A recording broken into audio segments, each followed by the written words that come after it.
안녕하세요. 사연에 빠지다의 DJ 민영입니다. 사연 시작하기 전에 구독과 좋아요 버튼 꼭 눌러주시고요. 그럼 오늘의 사연도 함께 시작해 볼게요. 안녕하세요. 얼마 전 제 인생에서 일어난 기적 같은 사연을 여러분과 공유하고 싶어 이렇게 글을 보냅니다. 저는 평범한 가정에서 태어나 평범하게 자라온 사람입니다. 그리 넉넉하진 않지만 부족할 것도 없는 그런 가정 환경에서 부모님의 사랑을 듬뿍 받으며 큰 외동딸이었죠. 고등학교를 졸업한 후에는 집 근처에 위치한 작은 회사에 취업하게 되었고 회사에서 격리 일을 하며 지냈습니다. 부모님께서는 아파트 단지에서 과일 가게를 하셨어요. 그리 규모가 큰 가게는 아니었지만 꾸준히 찾아주시는 단골 손님들 덕에 생계를 유지하는 데는 무리가 없었습니다. 그렇게 저희 가족은 무난하고 행복한 일상을 보내고 있었습니다. 지금 빨리 병원으로 와줘야겠다. 네 엄마가 교통사고가 나서 실려왔는데 상태가 많이 안 좋다고 하는구나. 자세한 얘기는 네가 오면 해주겠다고 해서 방금 막 긴급 수술 들어갔어. 회사에서 이러던 중 갑작스럽게 걸려온 전화에 정신없이 병원으로 달려갔습니다. 도착한 병원에서 의사가 했던 말은 청천벽력과도 같았습니다. 커다란 트럭 바퀴가 어머니의 상체를 짓눌러서 장기들의 손상이 심하다고 했습니다. 급하게 수술에 들어가기는 했지만 수술 결과가 성공적일 가능성도 적고 성공한다고 해도 정상적인 몸으로 돌아가기는 힘들 것이라는 소식이었습니다. 수술방 앞에서 아버지와 밤새 어머니를 기다리는 동안 하염없이 눈물만이 쏟아졌습니다. 왜 하필 우리 가족에게 이런 비극이 일어난 걸까? 이대로 어머니를 영영 못 보게 된다면 어찌 살아야 하나. 고통스럽던 새벽이 지나고 어머니께서는 결국 그렇게 눈을 감으셨습니다. 너무나 갑작스러운 이별에 저와 아버지 모두 큰 충격에 빠졌습니다. 아버지께서는 운영하시던 과일 가게를 닫고 술독에 빠져 사셨고 저 또한 다니던 회사에 휴가를 내고 방에만 박혀 살았습니다. 당시에는 세상이 너무나 원망스러웠어요. 그날 그 시간에 그 길을 지나가시던 어머니도 전방을 주시하지 않은 채 어머니를 발견하지 못했던 트럭 기사도 병원으로 실려가신 어머니를 구해내지 못한 의사들도 세상이 전부 미웠고 하루하루가 고통스러웠습니다. 그런 비통스러운 나날들 속에서 먼저 벗어난 사람은 제가 아닌 아버지셨습니다.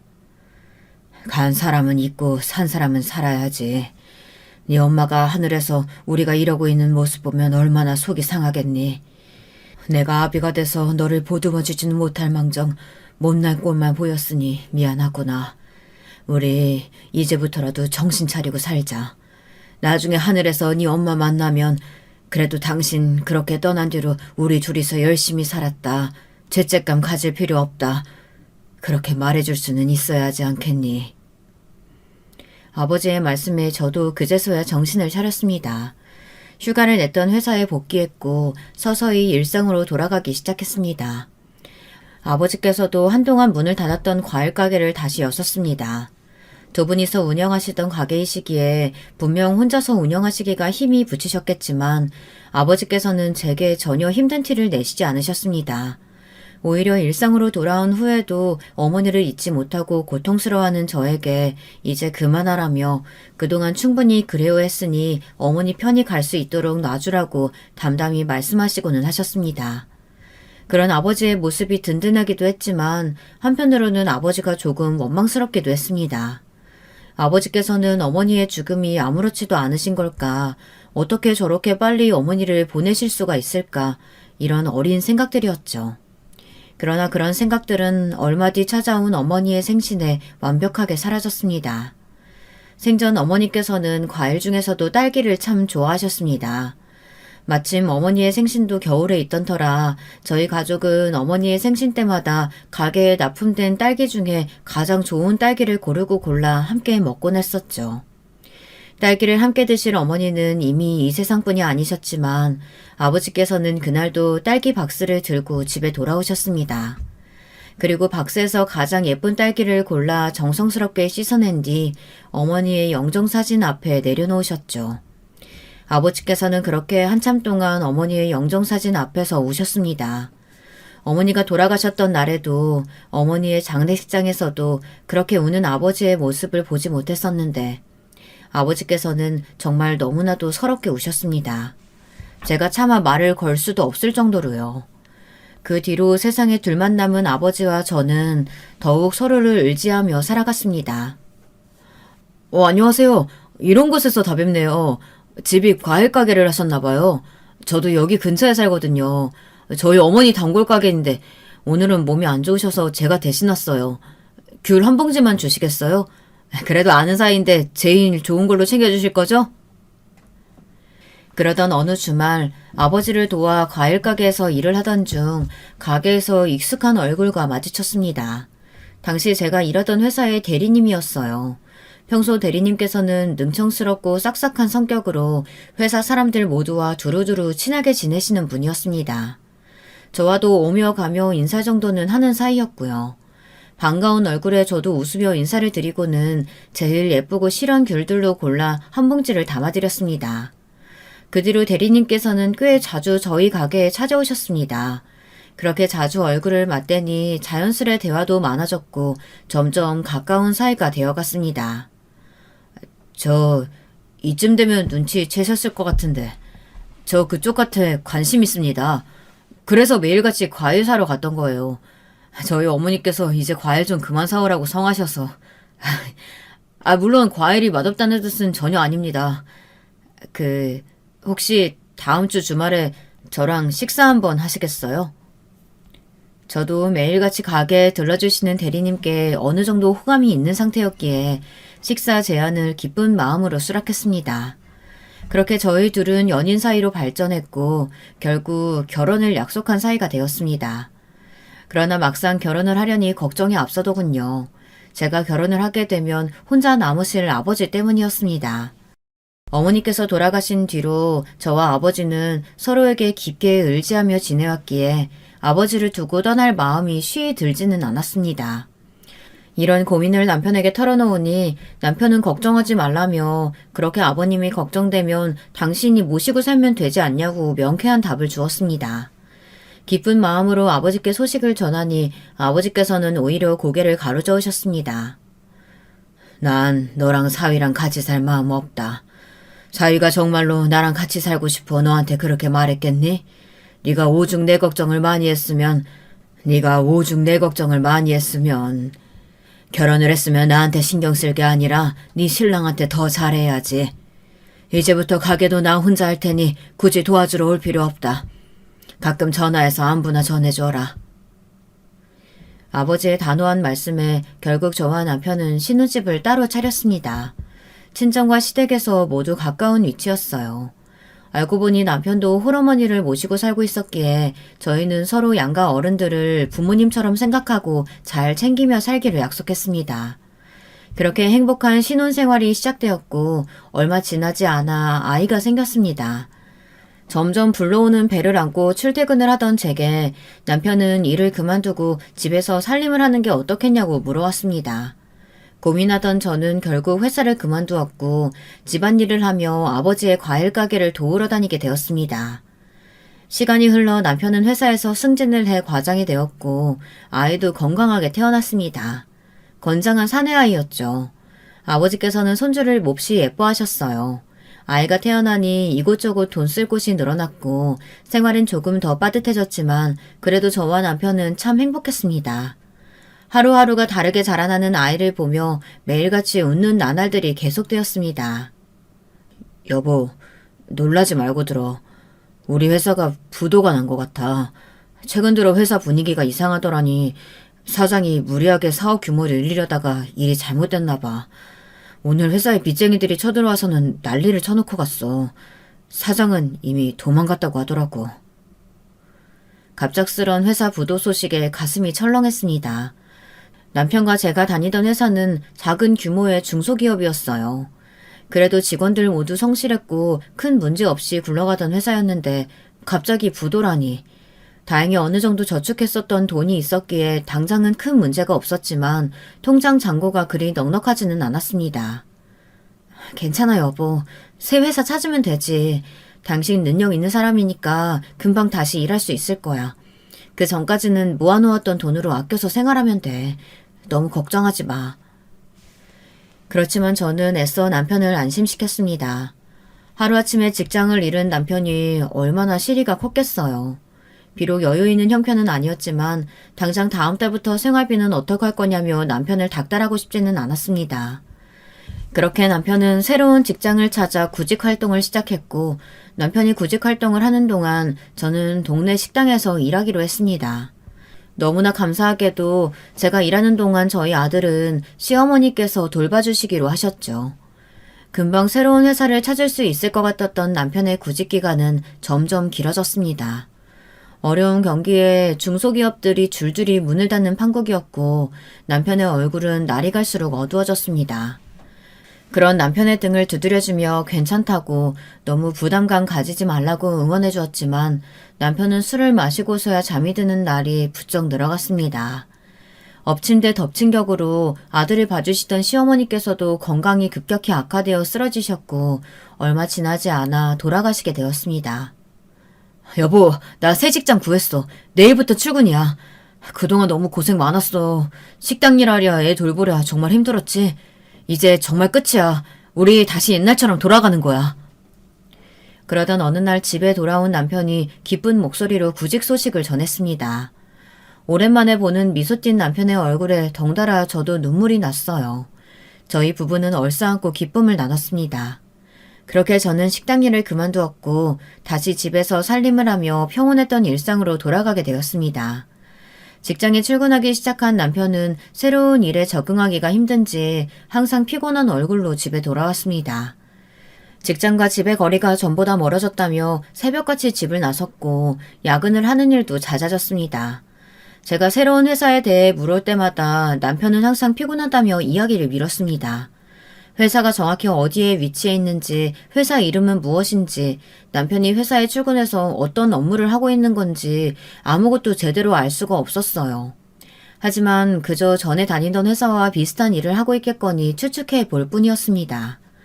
뭐가 어찌됐든 남편은 꾸준하게 월급을 가져왔고 조금 피곤해 보이는 것만 빼면 특별히 수상한 점은 없었으니까요. 그렇게 남편의 새로운 회사에 대해 아무것도 모른 채로 지내던 어느 날이었습니다. 그날도 남편은 야근을 했다며 늦은 시간에 집에 돌아왔고 피곤한 얼굴로 잠이 들었습니다. 그날따라 저는 이상하게 잠이 오질 않아 한참을 뒤척이던 중이었어요. 깊은 잠에 들었던 것 같은 남편이 조심스레 침대에서 일어났습니다. 그러더니 발소리를 죽이고 방 밖으로 빠져나가더라고요. 처음에는 화장실이라도 가나 싶었는데 얼마 지나지 않아 현관문이 열리는 소리가 났어요.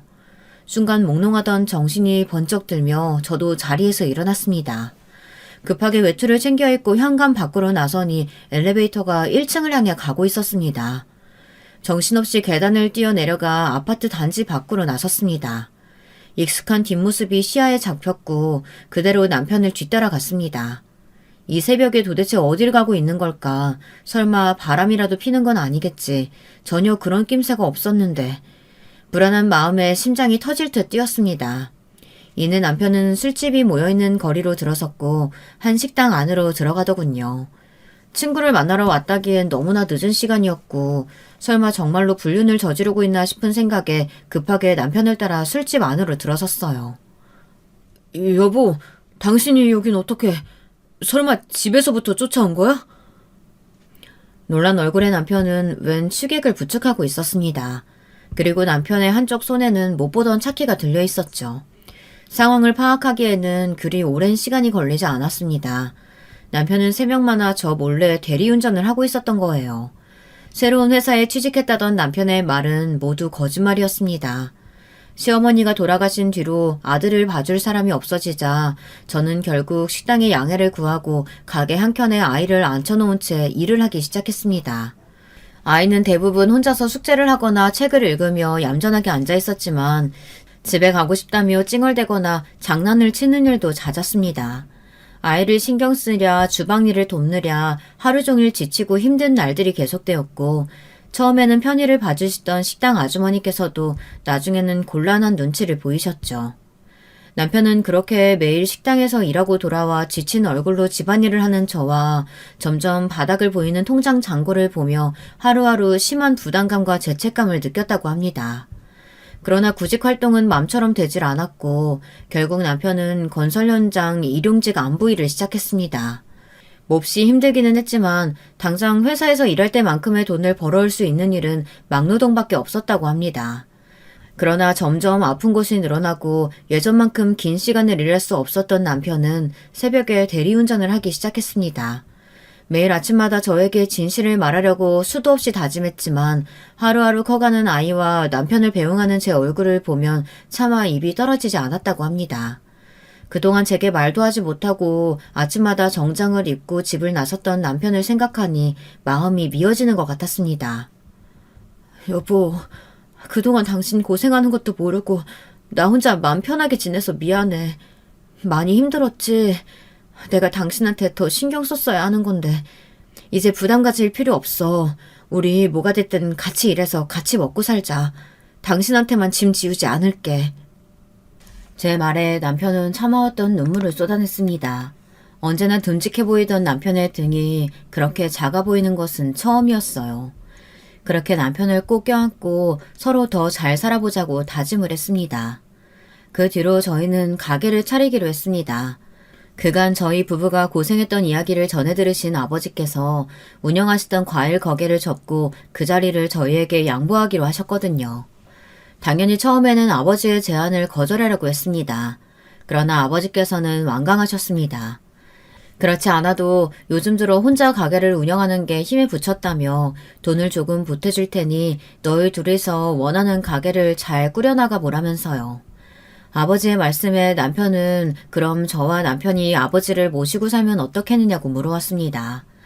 결혼할 때부터 진심으로 아버지를 모시고 싶었다며 그때는 아버지께서 반대하시기도 했고 본인도 어머니가 계셔서 결국 흐지부지 됐지만 이제라도 감사하는 마음으로 곁에서 모시고 싶다면서요. 결국 그렇게 저희는 네 가족이 되었고 저와 남편은 과일 가게가 있던 자리에 작은 분식집을 열었습니다. 분식집은 생각보다 장사가 꽤 잘 됐습니다. 과일 가게가 있던 위치가 아파트 단지 앞이기도 했고 바로 앞에 달동네로 들어가는 오르막도 있었거든요. 아파트며 달동네에 사는 아이들이 왔다 갔다 하며 자주 가게에 들렀고 달동네에 사시던 어르신분들도 저희 가게를 자주 찾아주셨습니다. 물론 장사가 잘 된다고 해서 아주 넉넉한 형편은 아니었습니다. 제가 자라왔던 환경처럼 먹고 사는 데 큰 문제가 없을 정도였죠. 돈이 잘 모이지 않는 것에는 저와 남편의 습관 탓도 있었습니다. 사정이 어려워 보이는 손님들이 오시면 번번이 음식을 무료로 드리고는 했거든요. 김밥 한 줄을 사가지고선 그걸 3번 나눠 하루 식사를 때우시는 어르신들도 계셨고 친구들이 떡꼬치를 하나씩 사 먹을 때 돈이 없어 부러운 눈빛으로 바라만 보는 아이들도 있었습니다.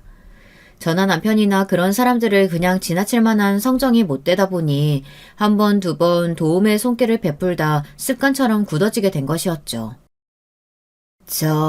안녕하세요.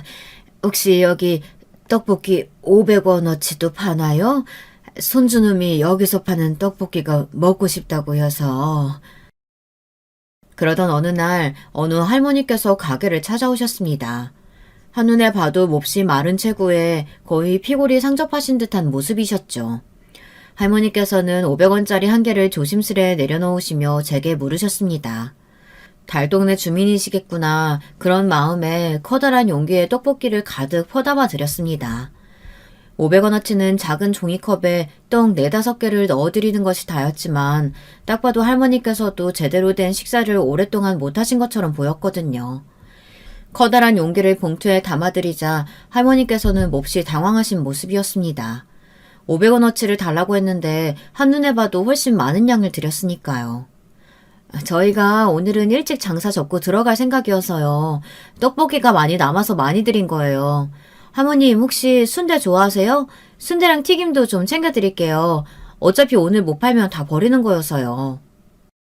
그렇게 할머니 손에 순대와 튀김을 한 봉지씩 더 쥐어드리자 할머니께서는 고맙다며 연신 고개를 숙이시고는 떠나셨습니다.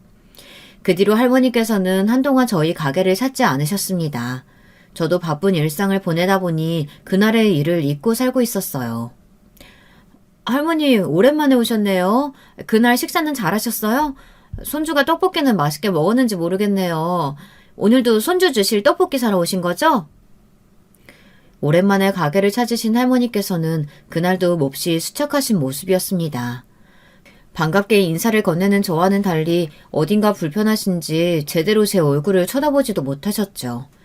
무슨 일이 있으신가 싶어 왜 그러시냐고 묻자 할머니께서는 우물쭈물하다가 500원을 내미셨습니다. 오늘도 떡볶이 500원어치만 달라고 하시면서요. 할머니께서는 그동안 염치가 없어 가게를 찾지 못했다고 하셨습니다. 가게를 일찍 닫을 거라는 제 말과 달리 분식집은 밤 늦게까지 불이 켜져 있었고 그 모습을 보신 할머니께서는 마음 한켠이 불편하셨다고 합니다.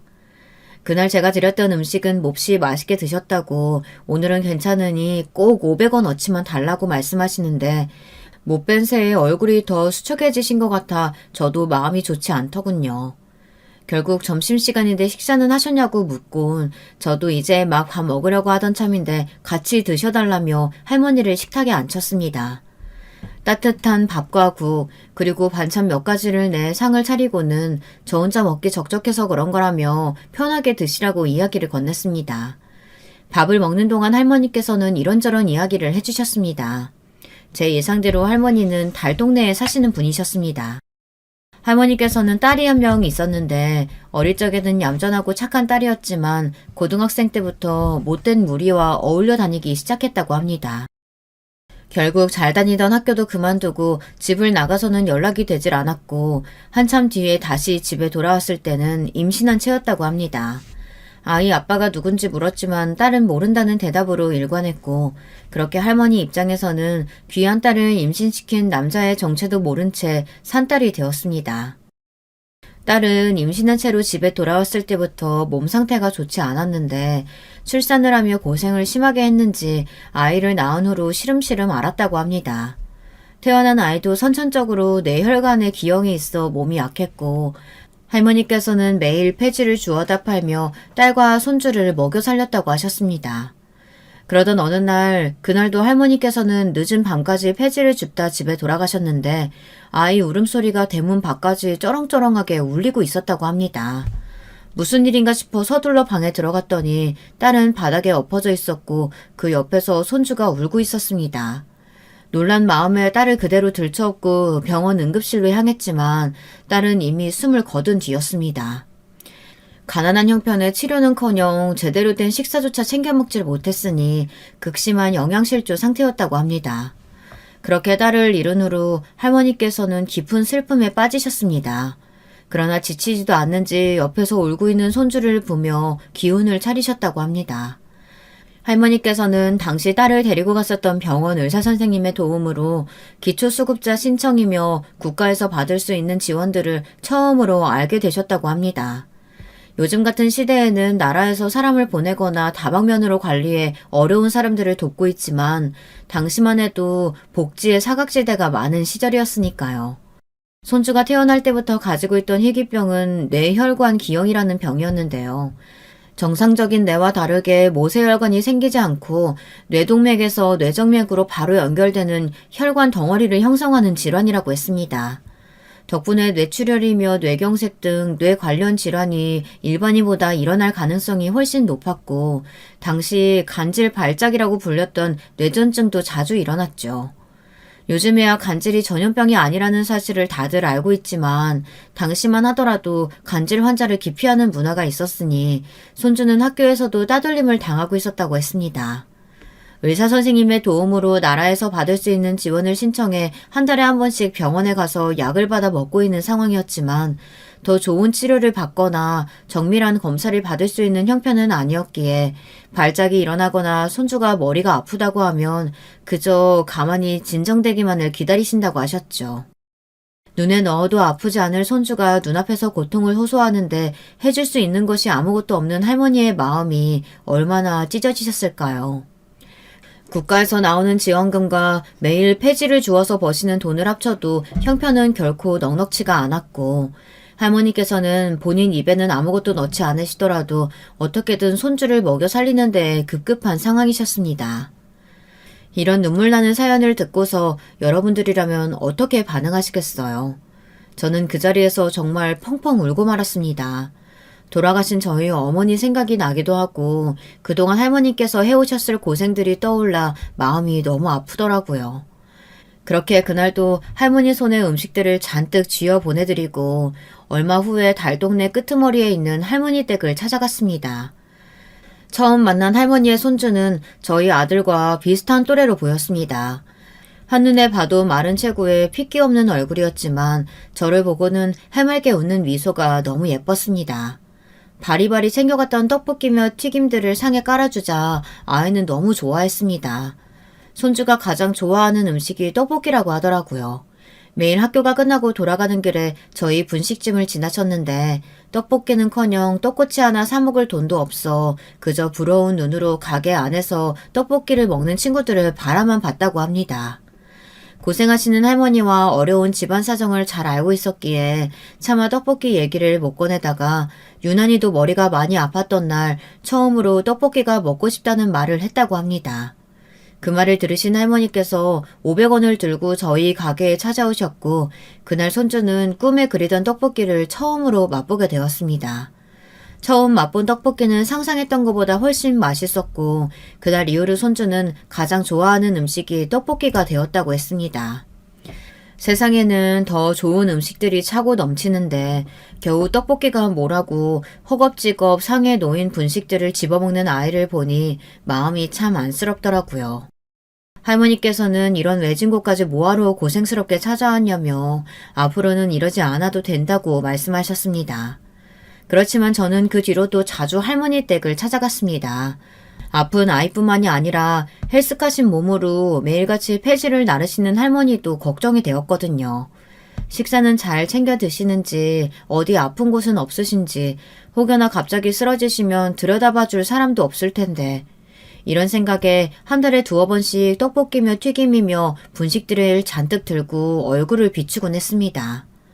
그러던 어느 날이었어요.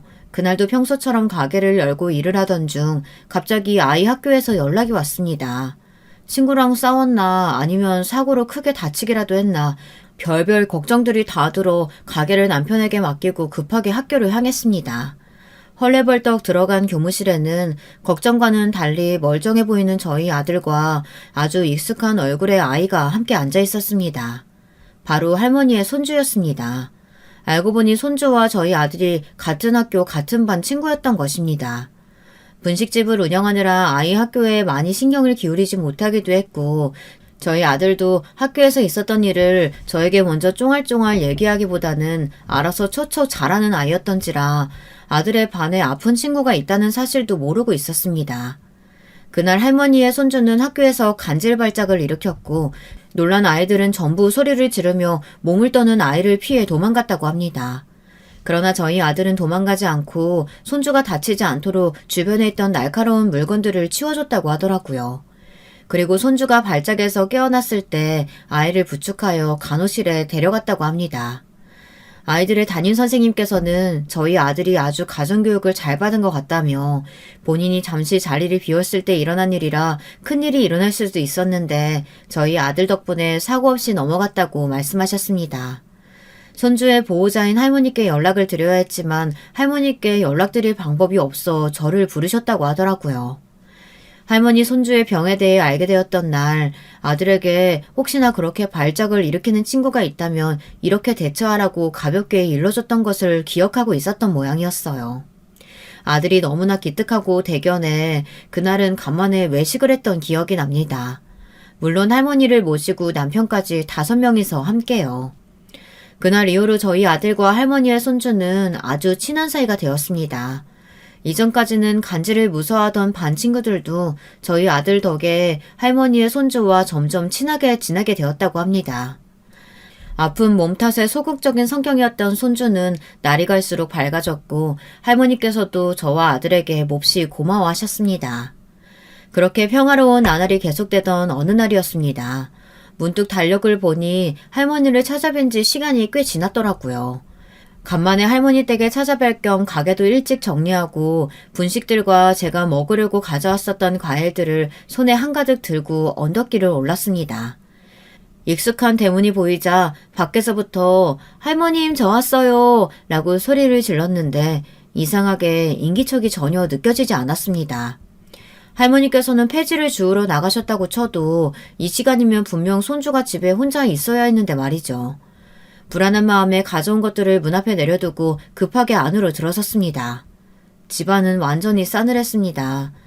사용하시던 가구며 주방 도구들은 여전히 제자리에 놓여 있었지만 아무렇게나 열려있는 서랍이며 난장판이 되어있는 옷가지들이 급하게 짐을 챙겨 나간 티가 역력했죠.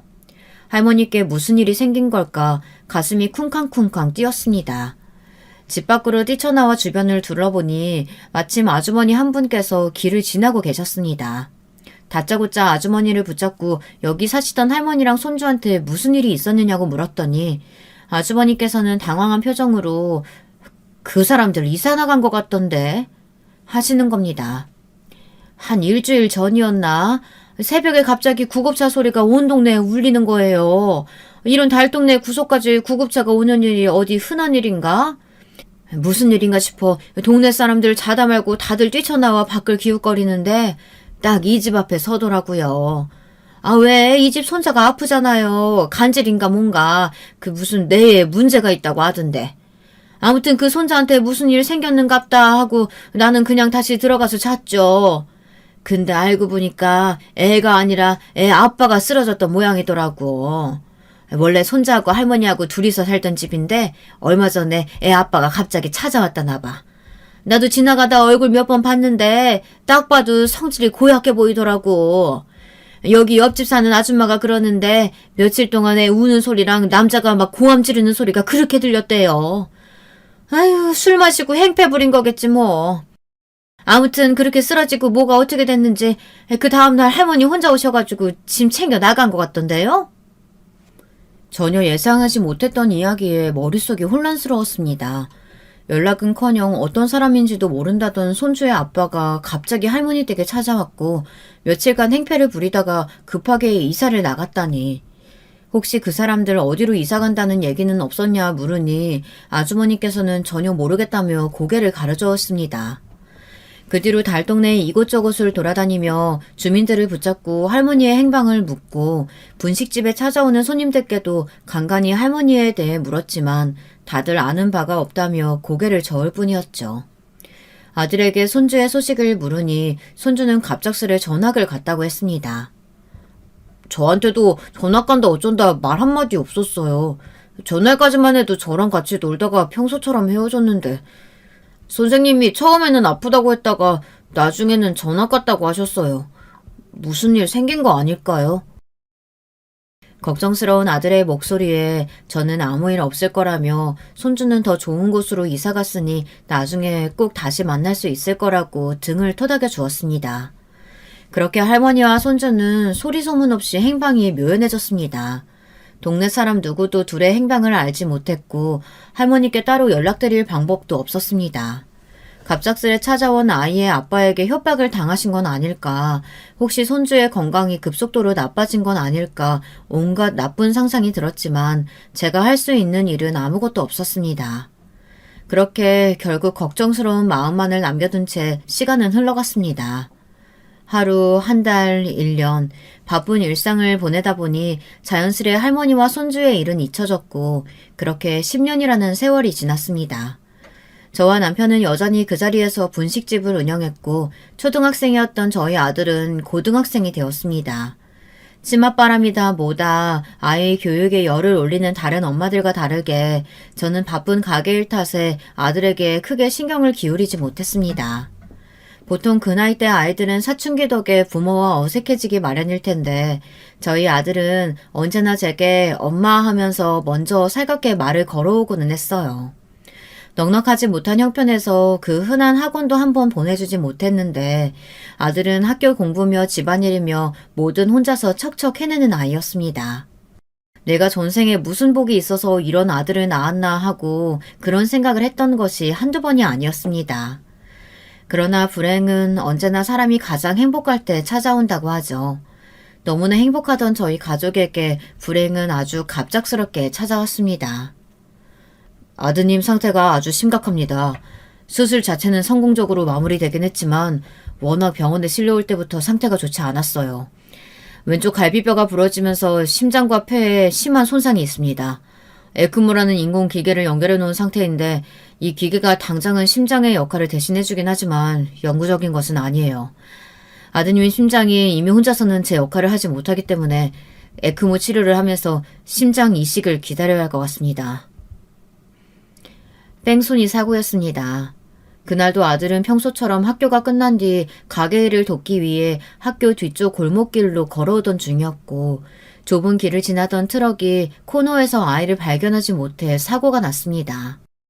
트럭 기사는 다친 저희 아들을 발견하지 못했는지 아니면 사고가 났다는 사실을 알고도 겁이 났던 건지 그대로 현장을 벗어나 버렸고 쓰러져 있던 아들을 지나가던 행인이 발견해 119에 신고를 했습니다. 아들이 지나가던 골목길은 낮에도 인적이 매우 드문 길이었기에 아무도 목격자가 없었습니다. 아들이 발견되었던 시간도 사고 후 30분여가 지난 시점이었다고 합니다. 저희 아들은 그 차가운 콘크리트 바닥에서 30분이나 다친 채로 방치되어 있었던 겁니다. 병원에서는 아들이 조금이라도 더 늦게 발견되었다면 제대로 된 치료도 해보지 못하고 숨을 거두었을 수도 있다고 했습니다. 중환자실에서 기계들을 잔뜩 단채 누워있는 아들의 모습을 보니 눈물이 쏟아졌습니다. 왜 나에게만 이런 시련이 찾아오는 걸까? 저 작은 아이가 무슨 잘못을 했다고 하늘은 이렇게 큰 고통을 주시는 걸까? 하염없이 눈물이 흘렀고 세상이 원망스러웠습니다. 아들의 교통사고 소식에 큰 충격을 받으신 아버지께서는 급속도로 건강이 악화되셨습니다. 혼자서는 식사도 제대로 못하실 정도로 시름시름 앓으시더니 결국 병원 신세를 지게 되셨죠. 중환자실에 누워있는 아들과 입원하신 아버지 사이를 왔다 갔다 하며 간호를 하다 보니 저 또한 심신이 몹시 지쳐가고 있었습니다.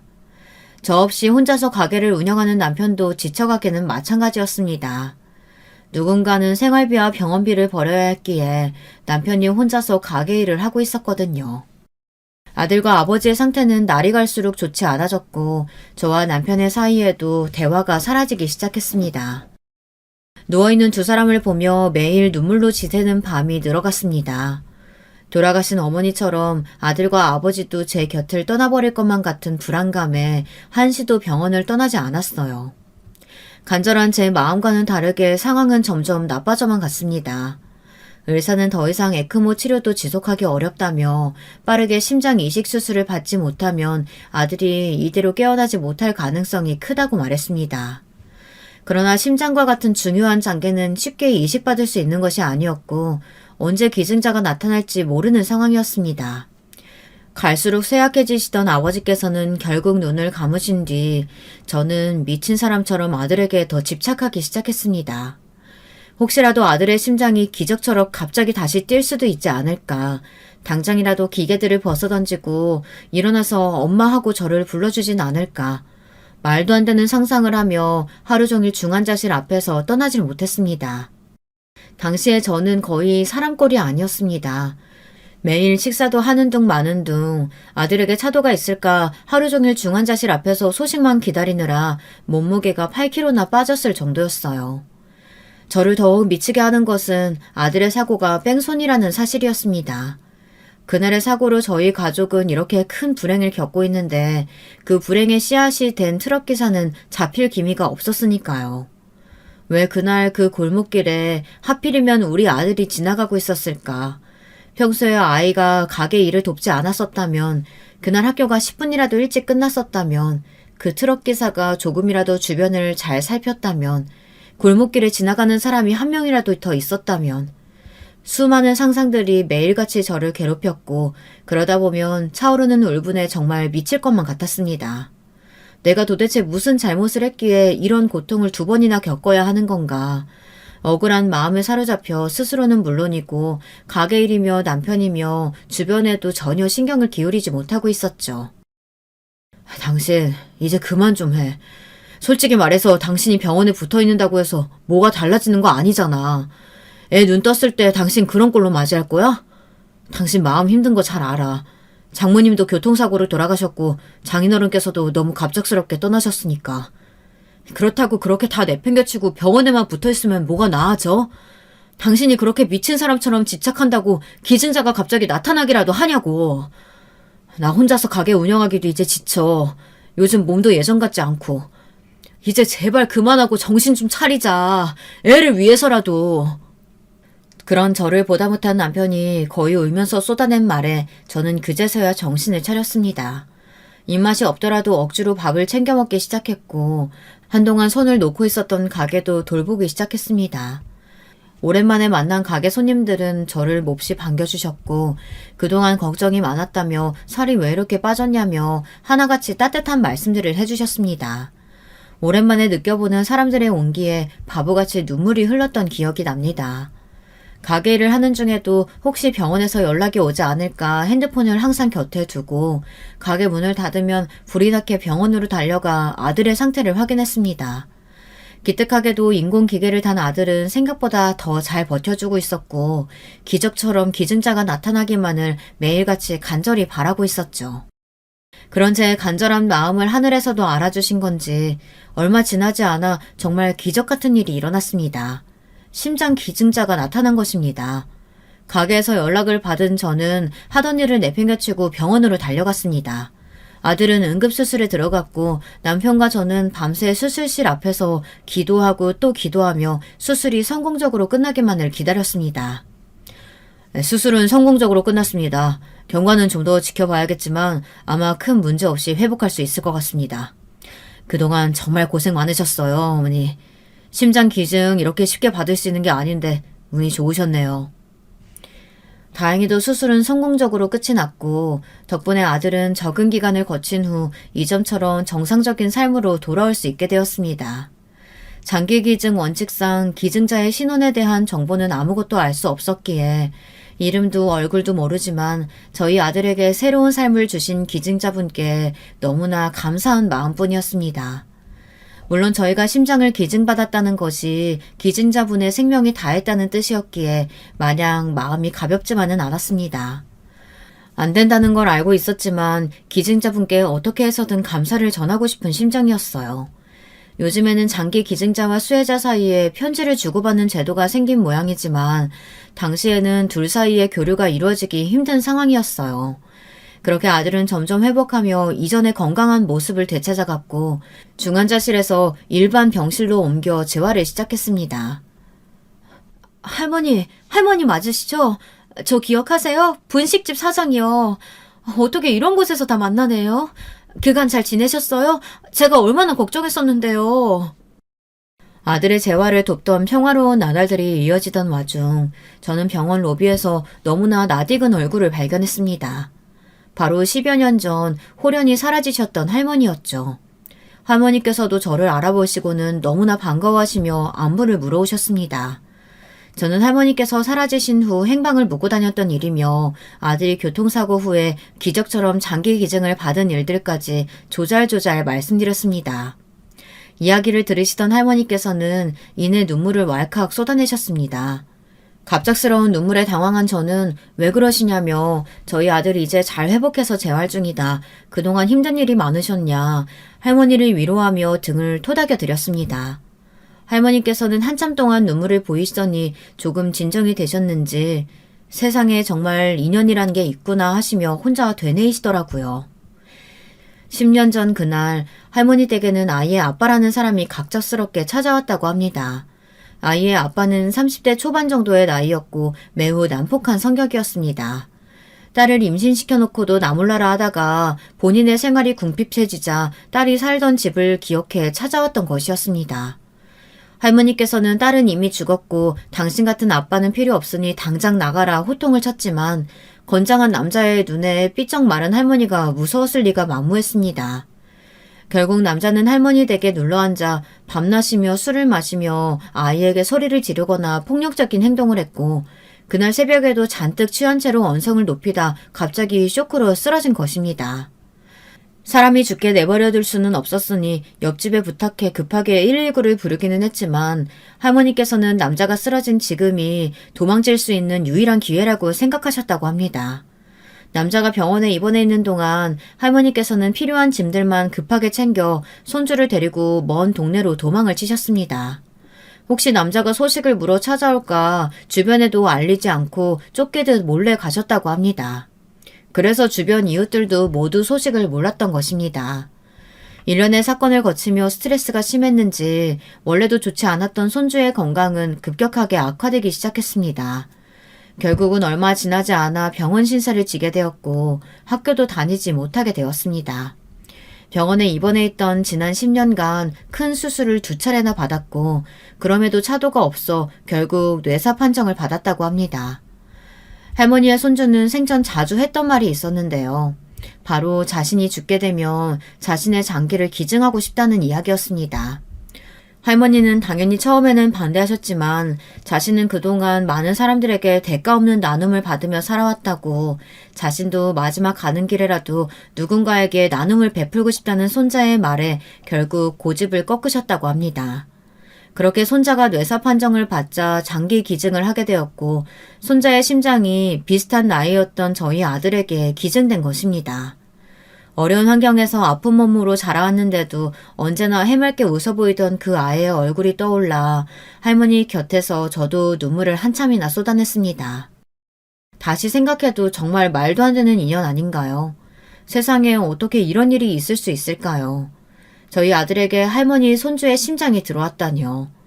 덤덤하게 그간의 일들을 말씀하시는 할머니께서는 고생을 많이 하셨는지 여전히 마른 모습이었어요. 그 모습을 보니 더 눈물이 났습니다. 지금은 어디서 어떻게 지내시는지 물으니 다시 전에 살던 달동네 집에 들어가 계신다고 하더라고요. 몸이 좋지 않아 폐지 줍는 일도 하지 못하고 나라에서 받는 돈으로 근근히 먹고 산다고 하셨습니다. 할머니, 저희 같이 살아요. 제가 할머니 모시고 살고 싶어요. 손주가 하늘나라로 먼저 가면서 혼자 남으실 할머니가 걱정돼서 이런 인연을 만들어줬나 봐요. 제가 어머니처럼 잘 모실게요. 할머니께서는 제 말에 깜짝 놀라시며 됐다며 손사래를 치셨지만 저는 할머니의 손을 꼭 잡은 채로 제가 모시고 싶다, 거절하지 말아달라 계속 부탁드렸습니다. 결국 거절하시던 할머니께서도 제 고집에 저희 집으로 들어오셨고 남편과 아들 또한 할머니를 가족처럼 반갑게 맞아들였습니다. 그리고 얼마 지나지 않아 저희 가족에게 또 한 가지의 희소식이 찾아왔습니다. 바로 뺑소니범이 잡힌 것입니다. 사고 후 한참 동안 목격자가 한 명도 나오지 않아 거의 포기한 상태였는데 알고 보니 저희 가게에서 도움을 받으셨던 달동네 주민분들이 분식집 아들이 사고가 났다며 저희 부부를 대신해 이리저리 증거를 찾아주셨던 것이었습니다. 아쉽게도 목격자는 찾지 못했지만 달동네 주민들 사이에 소문이 파다하게 퍼져 그날 그 골목을 지날 만한 트럭들의 후보가 추려졌고 결국 그 증거를 토대로 뺑소니범을 체포했다고 합니다. 한때는 세상이 참 밉기도 했습니다. 나름대로 남들을 위한다고 위하며 살아왔는데 왜 하늘은 내게 고통을 주는가 원망스러운 나날들이 많았죠. 그러나 결국 제가 베푼 것들은 전부 제게 기적이 되어 돌아왔습니다. 저희 아들은 이제 완벽하게 회복해 이전처럼 잘 걸어다니고 돌아가신 부모님 대신 효도할 수 있는 할머니가 생겼으며 분식집은 여전히 따뜻하고 좋은 손님분들로 넘쳐납니다. 그리고 고통의 시발점이었던 사람은 죗값을 치르게 되었고요. 이보다 완벽한 결말이 어디 있을까요? 저는 앞으로도 베푸는 삶을 살 예정입니다. 그 나눔이 언젠가는 제게 또 다른 기적으로 돌아오리라 믿으니까요. 여러분, 두 번째 사연 시작하기 전에 좋아요, 구독 꼭 눌러주실 거죠? 그럼 두 번째 사연 바로 시작합니다. 이번에 제가 소개해드릴 내용은 30대 여성분께서 보내주신 사연이에요. 가족에 관한 이야기를 나눠주셨답니다. 저와 함께 들어보시겠어요? 안녕하세요. 제가 지금보다 더 어렸을 땐 말이죠. 결혼 이야기, 시집 친정 이야기에 관심이 없었으며 그걸 되게 추잡한 주제로 생각했어요. 텔레비전에서나 인터넷에서나 시집, 친정 이야기가 판을 치고 기혼자들이 맨날 결혼 생활 이야기로 떠들어대는 게 멋이 없다고 생각했었죠. 아휴, 그랬던 제가 나이를 좀 더 먹으면서 기혼자들의 사연에 흥을 가지게 될 줄 누가 알았겠나요. 일찍 결혼했던 친구가 모임에 나와서 자기 시댁 이야기를 시작하면 야, 그런 구질구질한 주제에 여기로 끌어오지 마. 넌 결혼하기 전부터 예비시댁이 어떻고 저쩌고 말 많더니 결혼해서도 똑같구나. 사람들은 남의 결혼사에 관심 없어. 본인들만 안달인 거지. 너는 눈치 좀 챙겨라. 제가 이런 식으로 핀잔을 몇 번 준 적이 있었거든요. 그때 그 일찍 결혼했던 친구가 저한테 그랬었어요. 너도 지금은 가볍게 연애만 해서 몰라. 너도 결혼할 남자 생기잖아? 그럼 그 상황에 맞춰서 이야기거리가 정말 많아질 거고 누구라도 붙잡고 자기 이야기 하고 싶어서 애가 타게 될걸. 그때는 그 말을 무시했었죠. 전 원래 남의 가정사에 이러쿵저러쿵 떠들거나 깊은 집안 이야기를 주고받는 걸 싫어하기도 했었으니까요.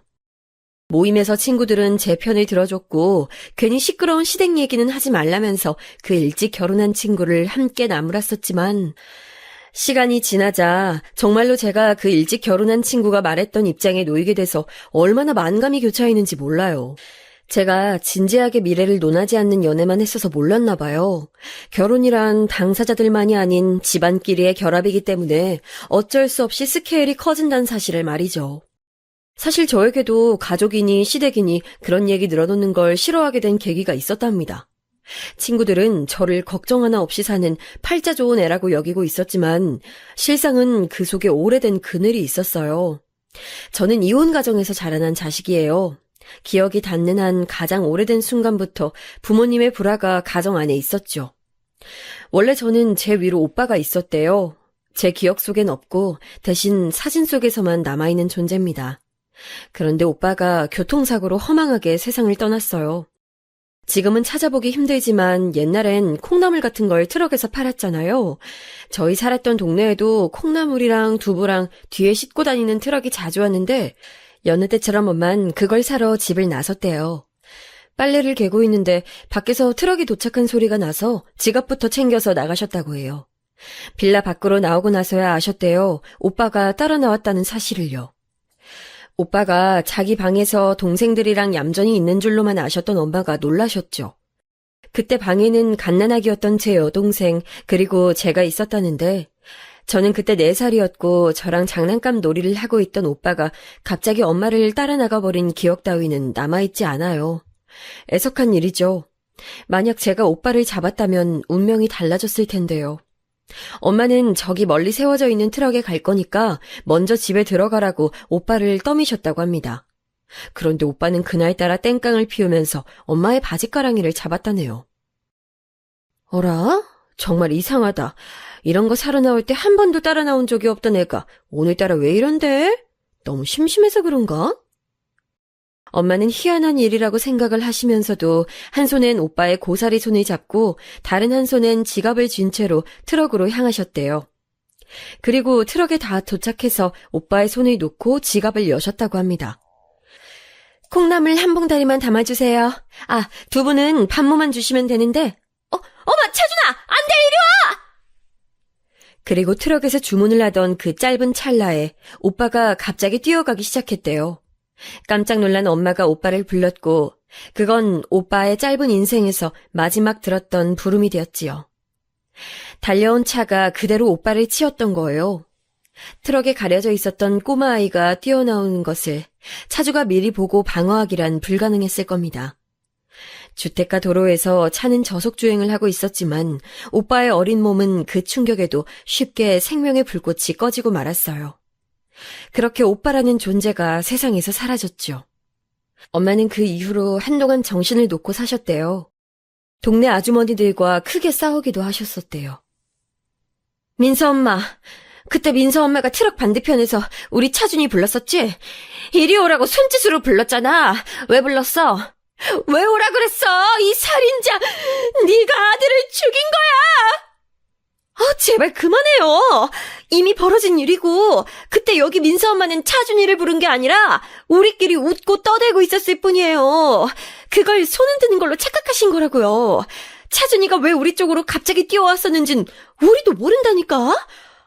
우리도 얼마나 그때 일로 지금 충격이 큰데 말도 잊지 못할 정도인데.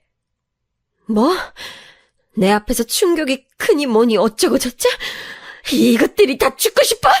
니들이 전부 작당하고 내 아들 죽인 거 맞지? 맞잖아. 인정하란 말이야. 엄마는 완전히 이성을 잃고 동네를 쏟아디며 아주머니들과 싸우셨다고 하는데 그 이유는 오빠가 사고를 당했던 그 순간에 맞은편에 그 아주머니들이 계셨기 때문이었어요. 동네 분위기가 흉흉해졌고 콩나물과 두부를 싣고 다니던 트럭은 그 이후로 저희 동네에 도착해도 종소리를 울리지 않았습니다. 원래는 종소리가 울려 퍼지는 게 그 트럭이 도착했던 신호였거든요. 저희 엄마도 집에 있다가 그 소리를 듣고 나가신 거였고요. 하지만 오빠의 사고 이후로 종소리는 더 이상 들리지 않게 됐어요. 콩나물, 두부, 우리나라 사람들에겐 너무나도 대중적인 음식 재료잖아요. 식탁에서 빠질 수 없는 것이고요. 그런데 그날 이후로 저희 집에선 찾아볼 수 없게 됐어요. 저는 너무 어렸을 때라서 그런 현상이 뭔지도 알지 못했지만 자라면서 그런 것들을 깨닫게 될 때마다 가슴이 너무 착잡했었죠. 엄마가 차마 정신을 완전히 놓지 못하셨던 건 저와 여동생이 있기 때문이었어요.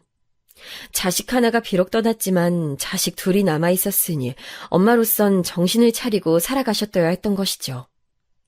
엄마는 꿋꿋하게 다시 일상으로 돌아오고자 하셨고 그때 흐름이 엇갈려 버렸어요. 이게 무슨 이야기냐고요? 저희 아빠 말이에요. 당신의 첫째 아들이 불의의 사고로 한순간에 세상을 떠났다는 걸 아빤 처음엔 받아들이지 못하였죠. 일 갔다 오니까 우리 아들이 죽었다고? 이걸 어느 부모가 믿을 수 있겠어. 이건 있을 수 없는 일이야. 일어나서도 안 되는 일이었다고. 내 아들 어딨어? 우리 차준이 어디 있냐고! 아빠는 멍하게 현실만 부정하셨어요. 갑작스러운 슬픔을 그 안으로 집어넣지조차 못하신 것이었죠. 아빠는 일남사녀 집안의 유일한 아들이셨거든요. 그래서 우리 귀한 아들 소리 한껏 들어가며 잘하셨다고 했습니다.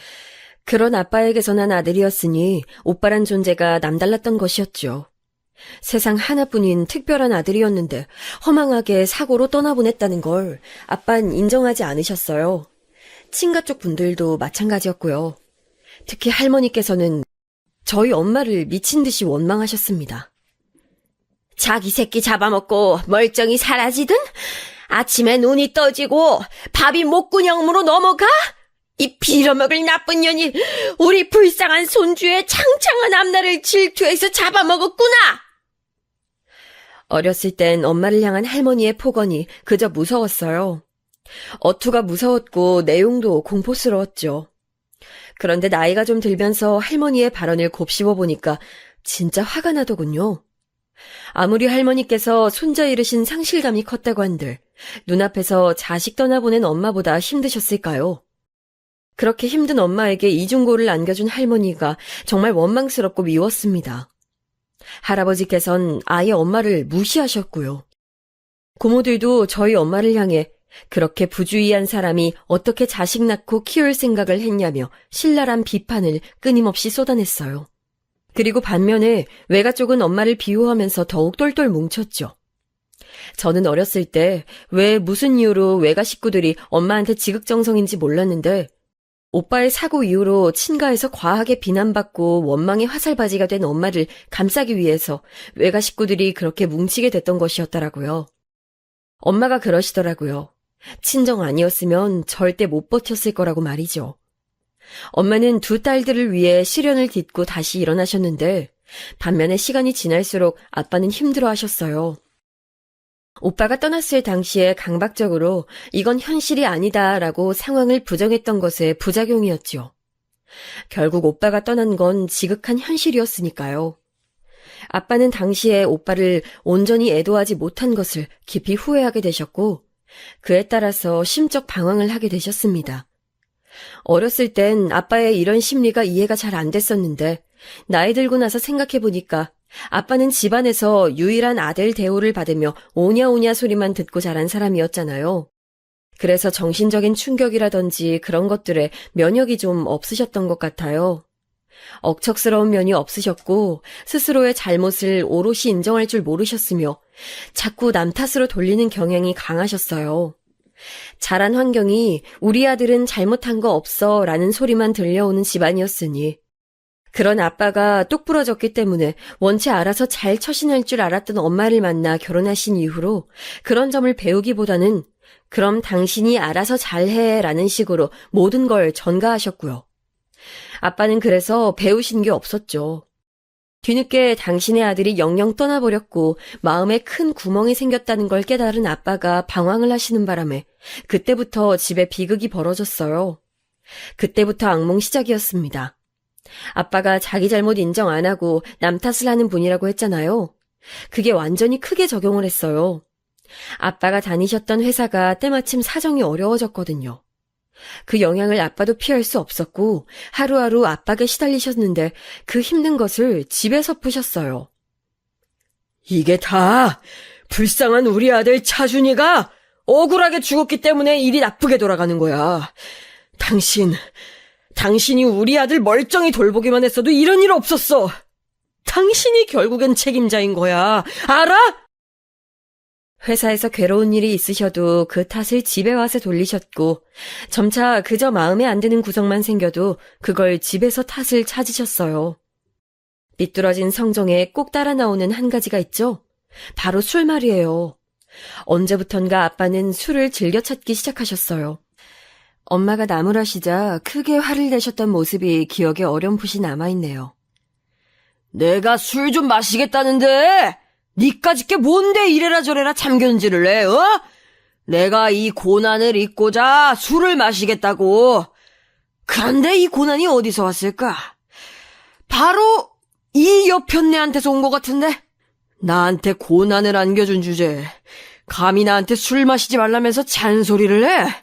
이 정신 나간 년이 자기 자식이 길바닥에서 죽도록 만든 년이 확시 그냥 저걸 술독에 빠뜨려 익사시킬까 보다.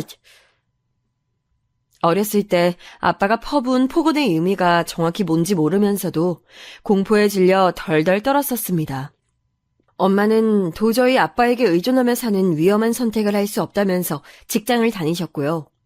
저와 여동생의 미래를 위해서 꼭 돈을 모으겠다고 하셨어요. 저는 엄마의 당부에 따라서 여동생을 돌봤어요. 마치 애가 애를 키우는 모습이었지만 일찍 철이 들었던 저는 군말 없이 여동생을 보살폈습니다. 밥도 제가 먹이고 제 작디 작은 손으로 여동생의 얼굴을 씻겨가면서 옷도 갈아입히고 재워가면서 그렇게 제가 돌봤어요. 불평불만을 터뜨리고 우는 소리를 할 집안 환경이 아니라는 것을 어린 나이에도 직감적으로 깨달았거든요. 제가 우는 소리를, 나약한 소리를 내뱉는 순간 아빠에게 어떤 봉변을 당할지도 모른다는 공포심이 저를 강력히 누르고 있었어요. 아빠는 날이 갈수록 성격이 포악해졌고 다혈질이 되어갔습니다. 솔직히 그쯤 되니까 세상을 떠난 오빠는 아빠가 분노를 터뜨리기 위한 핑곗거리가 아닌가 싶어졌죠. 허구한 날 불쌍한 내 아들 타령하면서 그걸 핑계 삼아 술을 드셨고 한참 집에 돌아오시지 않았으며 집안의 물건을 다 깨부셨으니까요. 아빠가 제멋대로 망나니처럼 행동하시는 거랑 일찍 세상을 떠난 오빠가 무슨 관계가 있다는 건지 어린 마음에도 정말 어이가 없었던 것 같아요. 나는 저런 어른이 절대 되지 말아야지. 애들 앞에서 저런 추악한 모습 보이는 어른이 될 거라면 차라리 영영 어른이 되지 못하는 게 나아. 떠난 자식 때문에 남겨진 자식들 방치하는 부모가 어딨어. 아무리 생각해도 아빠는 정상이 아니야. 그리고 내가 내 힘으로 엄마랑 동생 지킬 수 있도록 클 때까진 아빠 앞에서 숨 죽이면서 버텨야겠다. 그 전에 아빠한테 대들었다간 정말 죽을 수도 있으니까. 한번 물꼬가 트이면 걷잡을 수 없어지는 것처럼 아빠도 그랬습니다. 점점 거칠어져 가셨고 스스로를 통제하지 못하셨어요. 엄마도 처음엔 그런 아빠를 맞춰주며 조용히 다 감내하셨죠. 엄마는 당신을 죄인이라 생각하셨으니까요. 그러나 아빠의 막무가내가 더욱 심해지고 그 영향 때문에 저랑 여동생이 두려움에 떠는 날이 잦아지자 엄마도 이제 화가 나셨던 거예요. 아빠를 향해 맞서서 화를 내기 시작하셨죠. 그래서 제 머릿속에 가장 온전한 기억 중 오래된 것은 부모님이 싸우시는 광경이에요. 서로에게 나를 세우며 욕하고 차라리 나가 죽어라 저주를 하셨던 두 분의 모습이 제가 가지고 있는 가장 온전한 오래된 기억이랍니다. 그 어렸던 제가 당초에 무슨 큰 잘못을 했었다고. 아빠는 그 추운 겨울에 저를 베란다에다가 무릎 꿇려 놓으셨었는데 제가 눈물 콧물을 흘리며 잘못했다고 빌어도 들어주지 않으셨어요. 저는 제가 무슨 잘못을 저질렀는지도 모르는 채 추위에 온몸을 떨어가며 베란다에 갇혀 있어야 했던 그 무력감이 아직도 생생합니다. 나중에 알았죠. 아빠는 그저 저에게 성질대로 화풀이를 하셨을 뿐이라는 걸요. 저는 사정이 나았습니다. 제 여동생은 아빠 때문에 영영 정상적인 삶을 못 살게 됐으니까요. 여동생이 9살 때였는데요. 집에서 아빠 때문에 머리를 다쳤어요. 아빠가 여동생이 몰래 사모은 인형놀이 스티커 세트를 발견하곤 그걸 다 가위로 잘라버리신 게 화근이었죠. 이 정신머리 없는 게 자기 아빠는 밖에서 개고생하며 돈을 벌어오는데 넌 겨우 이딴 거나 사모으면서 돈을 낭비하고 있었어? 내가 저번에 말했지. 한 번만 더 이딴 거 사모으면 내가 다 찢어버릴 거라고. 너도 가만 안 둘 거라고 내가 분명히 경고했었을 텐데. 아빠는 주방 가위로 여동생이 고이고이 모았던 스티커들을 죄다 잘라버리셨어요. 여동생은 울면서 난리를 치다가 아빠를 말리려고 매달렸는데 아빠의 팔 힘에 내동댕이 쳐졌고 하필 침대 모서리에 머리를 박고 쓰러졌어요. 정신을 잃고 쓰러져 있던 여동생을 아빠는 모른 척했습니다. 그저 자는 줄로만 알았대요. 울다 지쳐서 그냥 잠든 거라고 생각했대요. 어찌 보면 별거 아닌 사고로 끝날 수 있는 일이었는데 바로 조치를 취하지 않았던 탓에 여동생은 뇌에 이상이 생겨버렸어요. 사람 몸이라는 게 그토록 허무하리만치 나약한 것이더군요. 어째서 어르신들이 쓰러지고 나서 거동이 힘들어졌다고 하시는지 전 이해할 수 있었어요. 여동생이 그렇게 된 걸 봤었기 때문에 뇌에 이상이 생기면 인생이 힘들어진다는 걸 제대로 실감했죠. 초기엔 다른 증세를 보였지만 1년 정도가 지나자 다른 것들은 거의 다 괜찮아졌고 다만 말이 어눌해졌어요. 여동생은 그 이후로 똑바로 말을 하지 못하게 됐고 민첩성도 떨어졌죠. 무슨 일이 벌어지면 바로바로 반응을 하지 못했고 상황 판단력도 남들보다 느렸습니다. 이게 다 내 잘못이야. 나 같은 사람을 엄마로 두지만 않았어도 우리 애들이 고통받진 않았을 텐데. 여동생을 간호하는 기간 동안 엄마는 많이 절규하셨습니다. 아빠가 습관적으로 남 탓을 하신다면 엄마는 스스로의 탓을 강박적으로 하셨지요. 여동생의 일 이후로 부모님은 더 이상 부부라고 볼 수 없게 됐어요. 법적으로만 부부였을 뿐 가정은 이미 깨진 상태였습니다. 1년의 과정을 겪는 내내 저는 늘 방치돼 있었어요. 늘 알아서 늘 혼자서 다 해내며 일상을 살아야 했죠. 제 생일날 제가 슈퍼에 가서 사온 카스테라 빵으로 혼자 생일 축하를 했었거든요. 500원짜리 생크림 따로 사온 걸 카스테라 빵 위에 발라서 저만의 케이크를 만들고 혼자 생일 축하 노래를 불렀는데 딱 하필 그때 외할머니께서 저희 집에 오셨어요. 반찬거리를 챙겨서 모처럼 방문을 해주신 것이었고 제가 그날이 생일이었으며 혼자서 축하하고 있던 상황임을 아신 외할머니께선 그 자리에서 오열하셨어요. 한창 예민한 사춘기 아이가 이렇게 지내고 있다는 게 너무 불쌍하다고 하셨죠. 이상했어요. 때리는 아빠도 화를 내는 엄마도 제가 돌봐야 하는 여동생도 집에 없는 상황이 저는 평온했는데 도대체 뭐가 불쌍하다고 하시는 건지 이해가 안 됐었죠. 제가 그렇게 생각하는 것 자체가 너무 가엽다고 하셨던 외할머니의 말씀을 시간이 지나고 나서야 이해하게 됐네요. 외할머니께선 그날을 계기로 결단을 내리셨고 엄마에게 이혼을 강력히 종용하셨어요. 아빠란 인간이 이혼을 계속 안 해줬기 때문에 별 수 없었던 거였는데 외할머니께서 강하게 밀어붙이시니까 엄마도 다시 힘을 내서 이혼에 사력을 다하셨죠. 제가 고등학교 1학년 때 두 분이 이혼을 하셨어요. 이혼 성립을 위해서 오래 살았던 그 집은 아빠의 몫이 되어버렸고 그 외 재산은 없었기 때문에 저는 엄마와 여동생과 나와서 외갓집 근처의 동네에서 살게 됐어요. 당연히 전학도 갔고요. 새로운 환경이었으니 이때부터 저는 밝은 척을 꾸며낼 용기가 생겼어요. 나를 모르는 사람들에게 나의 우울함을 보여줄 필요가 없다고 판단했던 것이죠. 그래서 새 학교의 친구들에게 평범하고 평탄한 집에서 살아온 척, 밝고 당당한 성격인 척 연기를 해나가기 시작했어요. 가족 이야기를 깊이 나누다 보면 제 안의 그늘이 숨겨놓은 가정사가 들통날까봐 그런 주제는 아예 피했고요. 여동생이랑 나이 차이가 나서 같은 학교에 다닐 일이 없었기 때문에 제 여동생이 뇌에 손상을 입어서 남들과는 조금 다르다는 사실을 굳이 밝힐 필요도 없었죠. 저는 나도 동생이 있는데 천방지축이라서 자주 싸운다는 식으로 제 여동생의 존재를 친구들에게 알렸었네요. 비겁하고 구차한 거짓투성이었어요. 제 자신을 방어하기 위한 수단이기도 했지요. 외할머니께서 주로 여동생을 신경 써주셨고 덕분에 저는 수험생으로서 공부에 매진할 수 있었어요. 대학을 어디로 가느냐에 따라 내 인생이 달라진다고 외삼촌이 귀에 닦지 않도록 말씀해 주시는 데는 다 이유가 있겠지. 어디 한번 죽어랍시고 해보자. 저는 죽었다 생각하고 공부에 매달렸습니다. 힘들고 지칠 때면 아빠를 떠올렸어요. 이혼해 줄 테니까 집 내놓고 애들 데리고 꺼지라고 엄마한테 비웃음을 날렸던 아빠의 마지막 모습을 떠올릴 때면 자연스럽게 전의가 불타올라서 코피 터지도록 공부에 몰두할 수 있었답니다.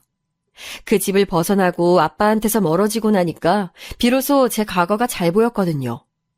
아빠라는 인간 때문에 얼마나 어두운 그늘에서 살았어야만 했는지 그 억울함이 뒤늦게 밀려왔거든요.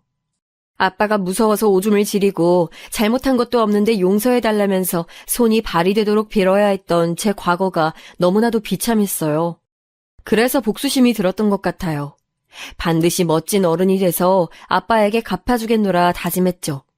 엄마도 호강시켜드리고 싶었고 여동생도 안락하게 잘 살 수 있도록 해주고 싶었어요. 그렇게 코피 쏟아가면서 공부를 했습니다. 제가 수험생으로 열의를 태우는 동안 엄마는 이모랑 장사를 시작하셨어요. 외가는 첫째가 외삼촌, 둘째가 엄마, 셋째가 이모 이렇게 3남매였는데요. 이모는 원래 결혼하기로 약속했었고 양가 인사까지 다 마친 남자가 있었지만 알고 보니 그 남자가 사기꾼이었대요. 그 남자의 부모라고 봤던 사람들도 진짜 부모는 아니었고 같은 사기꾼 한패였다네요. 그 남자가 만나고 있었던 다른 여자한테서 듣고 그 진실을 알게 된 이모는 그 후로 마음의 문을 닫고 살았죠. 그 남자에게 돈도 많이 바쳤었다고 했거든요. 정신적인 충격이 커서 칩거 생활까지 하면서 오래 방황하다가 직장 생활을 시작하셨고 직장 동료의 소개로 이모부를 만나게 되셨던 거예요. 이모부는 당시에 은행에서 일을 하고 계셨어요. 본가가 시골 깡촌이라서 혼자 자취하면서 일을 다니다 보니 결혼이 늦어졌다고 말하던 순박한 사람이 마음에 들어서 이모는 다시 사랑을 결심하셨고 그렇게 이모부랑 결혼까지 하신 것이었지요. 그런데 설마 그 이모부가 그 이후로 탄탄대로를 달릴 줄 누가 알았겠나요? 저희 부모님이 끝내 이혼을 하셨을 때 이모부는 공기업으로 들어가셨어요. 거기서 이모부가 안정적으로 적응을 하신 덕분에 이모가 저희 엄마랑 장사를 해볼 생각을 하실 수 있었죠.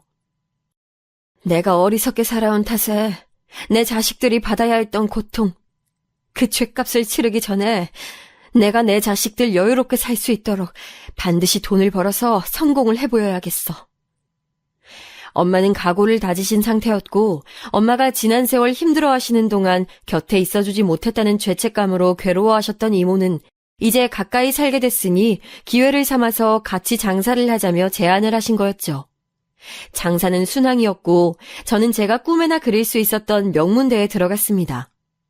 턱걸이 합격이었기 때문에 더욱 극적이었고 더욱 감동이었던 것 같아요. 외삼촌이 동네에 대학 합격 현수막도 걸어주셨고 제 첫 등록금도 내주셨어요. 당시엔 민망하기만 했는데 돌아보니까 너무 감사한 부분이에요. 가족이란 울타리의 따스함을 인생 처음으로 그때 느껴봤던 것 같네요. 다들 저를 너무 축하해 주셔서 몸둘 바를 몰랐죠. 전 이제 시작이라는 생각으로 대학 생활을 열심히 했어요. 제 안에는 여동생 몫까지 2배로 열심히 해야 한다는 강박이 있었거든요. 한눈 팔지 않고 성적 관리에 매진하면서 대학을 다녔습니다. 그러는 동안 엄마와 이모의 가게는 대박 행진을 이어가고 있었어요. 이쯤 되면 아빠라는 작자 엄청 땅을 치고 후회하겠는데? 자기를 벗어난 처자식들이 완전히 날개 달고 성공하고 있으니 알게 되면 얼마나 배가 아프실까?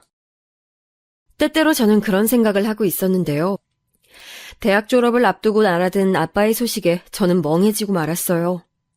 아빠가 병원에 계시는데 사실 날이 얼마 안 남았다고 하였습니다. 엄마랑 제가 오랜 침묵을 지키며 생각에 빠져들었죠. 가봐야 하나 말아야 하나, 가면 무슨 말을 해야 하나, 욕이라도 실컷 해주는 게 나을까 이런저런 생각들도 엄마나 저나 심란한 시간을 보냈습니다. 아빠는 그놈의 술을 못 버려서 간이 망가지셨던 건데요. 간이 무너지자 다른 장기들도 따라서 무너졌고 친가 식구들에 의하면 한 차례 억울한 의료사고도 겪은 탓에 아빠의 몸은 손쓸도리가 없게 되었다고 했어요. 오랜만이네요. 잘 지내셨냐고 묻긴 어렵겠어요. 이렇게 누워 계시니까. 저는 엄마와 함께 아빠를 찾아갔고 병실에 들어가자마자 엄마는 한숨과 함께 고개를 휙 돌려버렸어요. 그러실 만도 했죠. 왜냐하면 병상의 아빠는 너무 참혹하리 많지 볼품없게 야위어 있었고 안색도 아주 안 좋았으니까요. 엄마가 차마 고개도 똑바로 못 드시고 말도 못 하시길래 제가 먼저 입을 뗐던 거예요. 그런 저를 빤히 보시던 아빠가 희미하게 웃으셨죠. 너는 잘 지냈나 보구나. 대학도 잘 가고 장사도 잘 되고 아주 잘들 살았네. 아빠, 우리한테 무슨 하실 말씀 따로 없으세요? 저랑 엄마는 아빠한테 듣고 싶은 얘기가 정확하게 있는데요. 제가 쓰고 살아온 걱정 없고 마냥 해맑은 사람이란 가면은 아빠 앞에서 너무나도 쉽게 벗겨졌어요. 저는 감정을 바로 주체하지 못한 채로 손까지 덜덜 떨면서 아빠한테 따졌죠. 그런데 아빠가 놀랍게도 힘 빠진 그 눈빛으로 저를 바라보면서 이렇게 답하시는 거예요. 미안하다. 미안했다. 용서받을 수 없는 죄를 내가 지으며 살았었다. 잘못 살았었다. 제 옆에서 엄마가 깜짝 놀랐는지 입을 틀어막으시면서 아빠를 보시더라고요. 저도 제가 잘못 들은 건가 했어요. 이토록 쉽게 사과를 받을 수 있을 거라곤 상상도 못했었거든요. 지난 세월 아빠 때문에 꽂힌 비수가 아직도 가슴 깊숙한 곳에 박혀 있었지만 그 위로 날아든 사과에 저는 갈피를 잡을 수 없어졌죠. 그 사과를 받아주면 저희 모녀의 지난 괴로움이 다 아무것도 아닌 것으로 치부될까봐 그럴 수가 없었어요. 저는 그래서 아빠의 진심 어린 사과를 외면해버렸어요. 제가 먼저 자리를 떴고 엄마는 아빠와 따로 오랜 대화를 나누셨어요. 무슨 얘기를 했냐는 저의 물음에 엄마는 그냥이라고 답하셨지만 분명히 깊은 대화가 있었을 테죠. 아빠는 그로부터 한 달 후에 돌아가셨어요. 그리고 유산을 저희 모녀에게 남기셨습니다. 저희에겐 아빠가 이혼하면서 가져가셨던 집뿐만 아니라 다른 돈도 생겼어요. 보험금을 포함한 모든 금액이 다 저희에게로 넘어왔거든요. 친가 식구들이 설마 돈을 다 줄 것이라곤 상상도 못한 일이었기에 어리둥절했었네요. 저에게 할머니는 원망의 대상이었는데 다 늙어서 쇠약하신 모습으로 가끔 얼굴이나 보여다오 이렇게 말씀하시니까 눈물이 핑 돌더군요. 사람 마음이란 너무 나약한 것 같아요. 아빠는 돌아가시면서 편지를 딱 한 장 남기셨어요. 여동생 앞으로요. 그걸 여동생은 닳고 닳도록 읽었습니다. 너무 많은 감정들이 얽혀있는 가족사였기에 저는 이걸 꺼내 보이며 살고 싶지 않았어요. 결혼에 대한 원초적인 불신도 강했기에 시댁이니 친정이니 하는 주제도 껄끄러웠고요. 제가 속에 많은 이야기를 담고 있는 것이 캥기니까 아예 남의 가정사도 듣고 싶지 않아졌던 것이겠죠.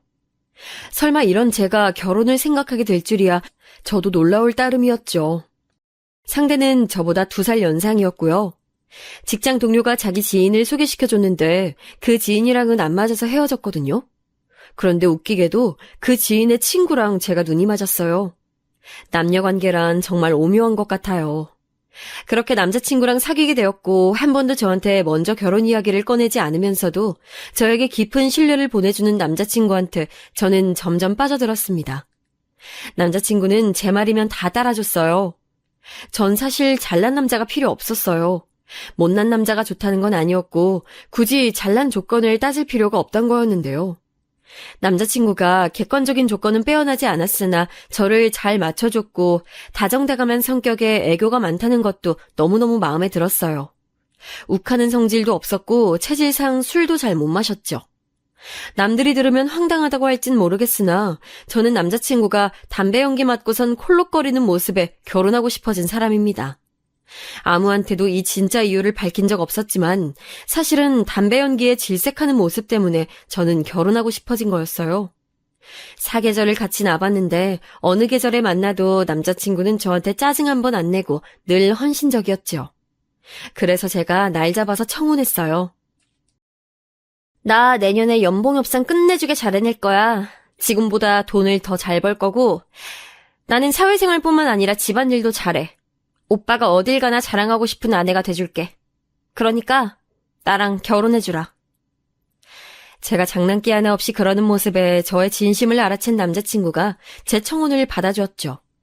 저랑 먼저 사귀자고 한 것도, 매번 데이트 때마다 안달을 낸 쪽도, 늘 사랑한다고 애정 표현을 한 것도 남자친구 쪽이었어요. 제가 먼저 진심 어린 감정을 딱 한 번 표현했던 게 바로 청혼이었죠. 남자친구는 제가 영영 결혼 생각이 없는 줄 알았다면서 놀랍고 감동이라 그랬어요. 제가 워낙 집안 이야기도 안 하고 깊은 대화도 안 하고 그냥 일 얘기, 연예인 얘기만 하니까 자기랑은 결혼할 생각이 없는 게 아닐까 하는 짐작을 했었대요. 저는 남자친구에게 결혼하고 싶은 마음이 진심이라 그랬고 양가에 인사를 드리고 싶다 했습니다. 어쩌다 보니까 먼저 남자친구의 부모님을 뵙게 됐어요. 저를 댁으로 초대해 주셨거든요. 남자친구는 전형적인 평범한 가정의 표본에서 자라왔더라고요. 깊은 사정은 모르겠지만 보이기론 그랬어요. 한 회사에서 20년 이상 재직하신, 무뚝뚝하시지만 가정에 충실하신 부친, 집안 살림하며 내조에 충실해 오신 모친, 알만한 중견기업 다니고 있는 연년생 누나, 오래됐지만 위치가 좋은 아파트에서 15년째 살고 있다는 배경까지 너무 이상적인 평화로운 집안처럼 보여서 제 기분이 이상했어요. 질투심이었을지도 모르겠네요. 아빠는 병으로 돌아가셨고 엄마는 간단히 일하시면서 지낸다고 그런 정도로만 저는 제 부모님을 묻는 질문에 답했어요. 왠지 눈치로 보건대 양친께서 저를 썩 마음에 들어 하시는 것 같진 않았어요. 그런데 제가 저 재직하고 있는 직장 얘기를 하니까 표정이 밝아지셨죠.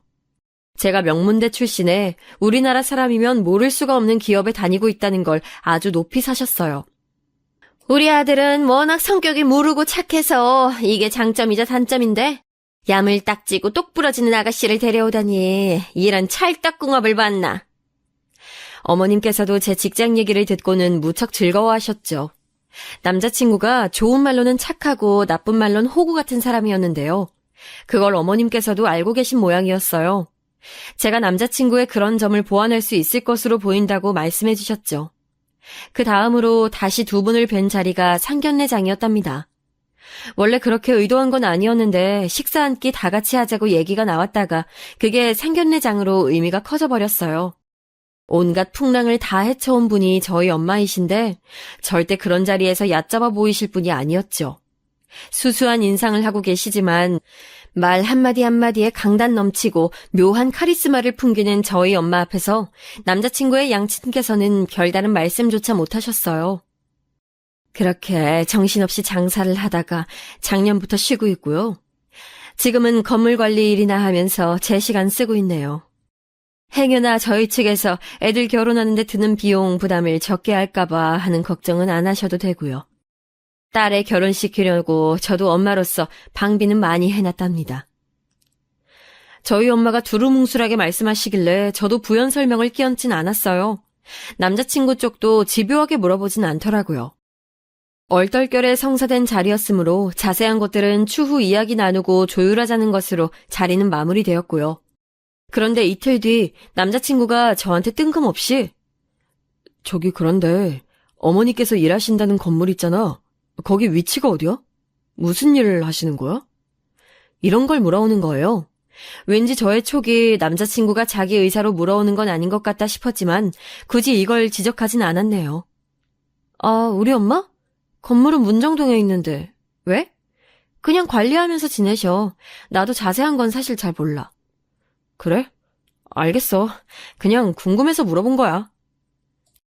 남자친구가 해맑게 대답할 때까지만 해도 어떤 일이 벌어질지 몰랐어요.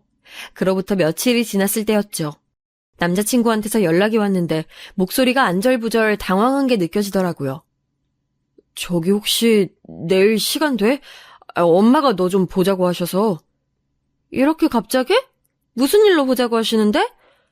시간은 내일 저녁에 퇴근하고 괜찮아. 그러면 그때 보는 걸로 하자. 엄마가 너한테 꼭 하시고 싶은 말이 있으시대. 남자친구가 초조해하고 있다는 걸 알 수 있었어요. 궁금했지만 당장 내일 확인할 수 있을 테니 더 캐묻지 않고 참았죠. 식당에서 뵐 줄 알았는데 카페에서 저를 만나자고 어머님이 그러시더라고요. 장소에 나가보니까 어머니께선 이미 저를 기다리고 계셨습니다. 제가 두리번거리면서 남자친구를 찾으니까 그런 저를 비웃으셨죠. 우리 아들은 내가 일부러 오지 말라고 그랬어요. 내 말이라면 죽는 신용도 아는 효자라서 여기에 나올 수 없었던 거니까 아가씨가 이해를 좀 해주시고. 아무래도 밥까지 먹을 건 아닌 것 같아서 카페에서 보자고 한 건데 괜찮죠? 아, 네, 그럼요. 괜찮아요. 그런데 저는 갑자기 왜 보자고 하셨어요? 거두절미하고 내가 본론부터 말할게요. 나 이 결혼 시킬 수 없어요. 무조건 반대입니다. 왠지 어머님의 심상치 않은 표정을 봤을 때부터 짐작은 했지만 진짜로 그런 말을 들으니까 너무 어이가 없더라고요. 저도 모르게 실소가 터져 나왔어요. 당황스러워서 그랬죠. 웃어? 지금 내 말에 웃은 거예요? 이 아가씨가 내 말을 장난으로 들었나? 내 아들하고 당장 헤어져요. 워낙 착하고 여린 아이라 아가씨한테 먼저 헤어지자는 말 못할 거예요. 그러니까 아가씨가 헤어지자고 단호하게 끊어내주세요. 제가 왜 그래야 하는데요? 이유나 듣고 싶네요. 이런 상황에선 이유 먼저 말씀해 주셔야 하는 거 아닌가요? 말하는 뻔세 한번 시건방지기는. 억센이라는 자기 모친 따라서 딸도 성격이 그렇게 됐나 보죠? 내가 작정하고 그러려던 건 아니었고 결혼할 사돈댁이라고 생각하니까 도저히 그 배경을 모른 채로 결혼 진행할 수가 없어서 조사 좀 해봤습니다. 조사를 해봤다니요? 혹시 그 건물 알아내신 거예요? 엄마가 일하신다는? 바로 얘기 나오는 거 보니까 아가씨도 속으로 찔렸나 보죠? 모친이 계신다는 그 건물, 지난번 식사 자리에서 건물 이름 들었던 게 생각나서요.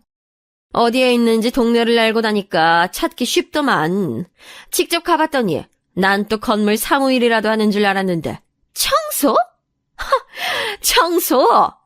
빗자루 들고 건물 앞에서 바닥 쓸고 있는 사람 보고서도 내가 진짜 설마 했었어요. 그런데 조금 있다가 다시 보니까 건물 안에서 유리 닦고 있더라고요. 건물 안에 화장실도 오가면서 거기도 닦고 있는 모양이던데 옷은 해진 옷 입고 억척스레 청소하는 모습 보니까 아이고 이거 진짜 일났다 싶었네.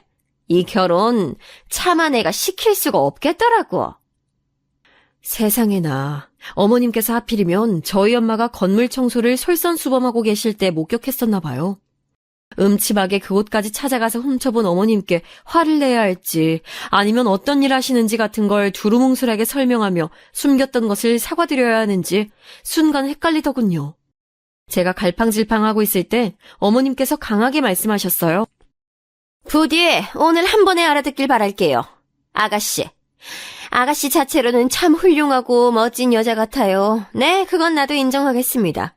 그런데요, 결혼이라는 건 집안끼리 하는 거라서요. 아가씨네 집안이랑 우리 집안은 급이란 게 안 맞아요. 쓰레기 냄새 풍기면서 청소하는 홀어머니를 둔 여자랑은 내 아들을 결혼시킬 수가 없다고. 뭐라고요? 쓰레기 냄새? 저기 어머님, 말씀이 지나치시네요. 지금 저희 엄마께서 건물 청소일 하니까 급이 안 맞는다고 그런 말씀하시는 거죠? 정말 어이가 없습니다. 사람 가치를 그렇게 판단하세요? 노동에는 귀천이 없는데요. 귀천이 없다니 그딴 순진한 소리를 어디서 하는 거야? 이보세요. 내 아들은 그쪽보다 더 잘난 집안의 여자랑 결혼할 수 있는 남자라 이거예요. 연애만 하면 모를까 결혼이라면 이건 안 되는 거지. 어쩔 수 없이 두 사람 결혼시켜봐. 그럼 내가 과연 발 뻗고 잘 수 있을까요? 난 내가 못 그럴 것 같거든요. 더 괜찮은 집안의 며느리를 드릴 수 있었는데 하자도 없는 내 아들이 뭐가 아쉬워서 건물 청소부 장모를 둬야 하나. 이 생각으로 내가 밤잠 설질 게 분명하단 말이죠. 이렇게 캥기는 게 있을 땐 안 해야 맞는 거거든요. 하여간 내 아들하고 헤어져요. 결혼? 웃기지도 말라지. 어머님께서는 저에게 일가를 터뜨리신 후 먼저 자리를 뜨셨어요. 남겨진 저는 하도 어이가 없어서 한참을 혼자 헛웃음만 흘렸죠. 그러다가 남자친구가 보낸 카톡을 확인하고 나서 전화를 걸었어요. 어머님이 나보고 오빠랑 헤어지라는데? 오빠 생각은 어때? 난 오빠만 나 좋다 그러면 기꺼이 가시밭길 걸어볼까 해. 내가 다 감수하고 오빠랑 결혼할 생각 있어. 뭐? 글쎄, 나는 여전히 네가 너무 좋고 사랑하고 결혼하고 싶고 그런 마음인데 솔직히 엄마 때문에 걸린다. 엄마가 눈에 흙이 들어와도 절대 이 결혼 안 된다고 죽는 한이 있더라도 반대할 거라고 막 어제 나한테 소리까지 지르셔서 우리 엄마가 원래 안 그러는 사람인데 그렇게 화내는 모습을 처음 봤어. 그런 엄마 모습이 자꾸만 눈앞에 아른거려. 내 마음은 너한테 있는데 눈에는 엄마 모습이 보여. 나 어떡하면 좋을까? 남자친구가 징징거렸습니다. 바로 우는 소리부터 하더군요. 연애하는 동안 이런 면모가 참 귀여우면서도 짜증이 났었어요. 나약하고 선택이나 책임을 자기가 지는 걸 무서워하고 그런데 이젠 거기다가 마마보이라는 것까지 추가해야 한다니 머리가 아프더라고요. 제가 단호하게 물어봤죠. 오빠, 자꾸 울려고 하지만 말고 정신 차리고 지금 똑바로 생각하고 대답해. 나야 아니면 어머님이야? 내가 어떻게 선택을 해? 내가 어떻게 한 사람만 고를 수가 있어. 난 그런 잔인함이 없어. 그딴 소리 좀 제발 그만해. 그래서 어머님 반대 이겨내고 나랑 결혼할 자신 있어 없어? 난 그런 거 못해. 난 우리 엄마 못 이겨. 우리가 결혼하려면 네가 우리 엄마 설득하고 이겨줘야 돼. 난 엄마 반대 이겨낼 자신 같은 게 없어. 그래놓고선 저를 사랑한다면서 질질 짜더군요. 이딴 놈이랑 연애도 아니고 결혼을 하려고 했던 제 지난 결정을 후회했습니다. 어떻게 이런 남자랑 평생을 살 수 있겠어요. 그래서 제가 그 어머님 말 맞다나 먼저 헤어지자고 그랬어요. 우린 인연이 아닌 것 같다고 했더니 응, 내가 미안해 라는 카톡만 엄청 보내오더군요. 그것마저도 마마보이처럼 보였어요. 저는 엄마한테 남자친구랑 파혼하게 됐다고 말씀을 드렸어요. 미래 계획에 이견이 있어서 크게 틀어졌다고 일부러 다른 핑계를 댄대요. 그리고 이틀 뒤 전 남자친구한테서 저희가 가려고 예약해뒀던 식당은 그럼 어떻게 해야 하냐고 연락이 왔어요. 참나, 그런 것 하나 해결을 못해서 한숨이 나왔네요. 알아서 취소하든지 하면 될 거 아니야. 왜 나한테 그런 것까지 물어봐. 아니 오빠는 집에서 어머님이 다 해주고 오냐 오냐 해서 자립심 따위는 하나도 없이 자랐나 봐. 어머님이 잘못하셨네. 뭐라고? 우리 엄마 욕하지 마. 네가 뭔데 우리 엄마 욕하는 거야. 와, 자기 엄마 안 좋은 소리 듣는 건 싫나 보네. 오빠가 발끈하는 거 처음 본다. 그런데 그쪽 엄마가 우리 엄마 먼저 욕했던 거 알아? 쓰레기 냄새 풍긴다나 그런 말 써가면서. 그건 사실이잖아. 건물 청소일이나 구질구질하게 하시니까 우리 엄마가 그렇게 말할 수밖에 없었던 거지. 야, 구질구질이라니. 말 가려서 해. 그리고 그 건물 우리 엄마 거야. 우리 엄마가 그 건물주라고 이 바보야. 제가 통쾌하게 한 방 날려버렸고 전 남자친구는 그대로 말을 잃더니 정신 차리자마자 저한테 사과를 해댔어요. 다 미안하다고 몰라서 그랬던 거라고 울며불며 매달렸죠. 반신반의했는지 그 다음날 저희 엄마의 건물에 출몰했었다는군요. 저희 엄마 성함 대면서 여기 건물주 맞냐고 입주자분께 막 물었대요. 그 입주자분은 맞다고 대답했고요. 그때부터 전 남자친구고 그 모친이고 간에 아주 저한테 석고대죄를 해대는데 이미 떠나간 버스인데 어떻게 잡겠어요? 불가능했죠. 그 건물은 아빠가 돌아가시고 나서 차곡차곡 준비했다가 4년 만에 엄마가 사들이신 거예요. 사들이고 나서 건물의 가치는 확 올랐고요. 설마 그 건물로 하여금 사람을 가려내게 될 줄은 몰랐었지만요. 저는 결국 그 전 남자친구랑 다시 만나지 않았고 대신 연애 감정이 훅 떨어져서 계속 혼자서 지냈어요. 그러다가 진짜 인연을 만나서 지금은 결혼을 앞두고 있답니다. 결혼 진행하다 보니 생각이 많아져서 사연까지 적어봤네요.